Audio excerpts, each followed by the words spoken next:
స్వాగతం అండి ఛానల్లోకి అందరికీ. నా పేరు సుజాత. వాల్మీకి మహర్షి పరమ పూజ్యుడు. రామాయణ మహాకావ్యాన్ని మనకు అందించిన మహానుభావుడు. పూర్వక్రమంలో అతను ఒక గజ దొంగ, దారి దోపిడీలు చేసే కరడగట్టిన దొంగ.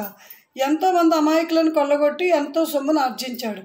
ఒకనాడు నారదముని అతనికి తటస్థించాడు.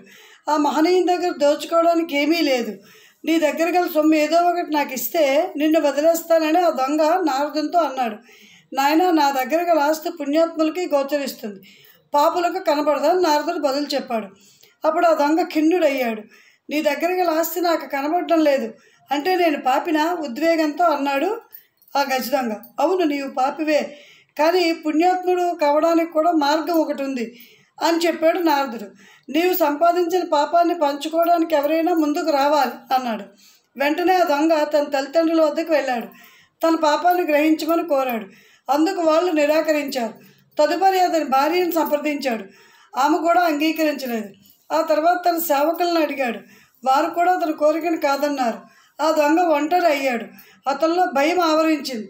నారదుని పాదాలపై మోకరిల్లి తనను ఉద్ధరించమని ప్రార్థించాడు. అప్పుడు నారదుడు ఆ దొంగని దొంగతనం మానివేయమని కోరాడు. అందుకు ఆ దొంగ అంగీకరించాడు. అప్పుడు నారదుడు అతనికి రామనామాన్ని ఉపదేశించాడు. నిరంతరం రామనామ ధ్యానంతో ఆ దొంగ మార్పు చెందాడు.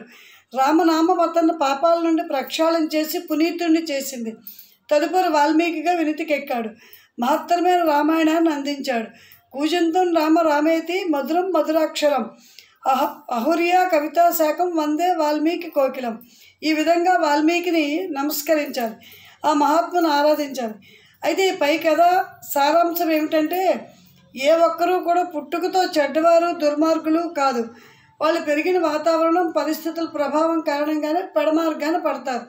అలాంటి వారిని సంస్కరిస్తే జన్మ సాఫల్యం అవుతుందని మనం అర్థం చేసుకోవాలి.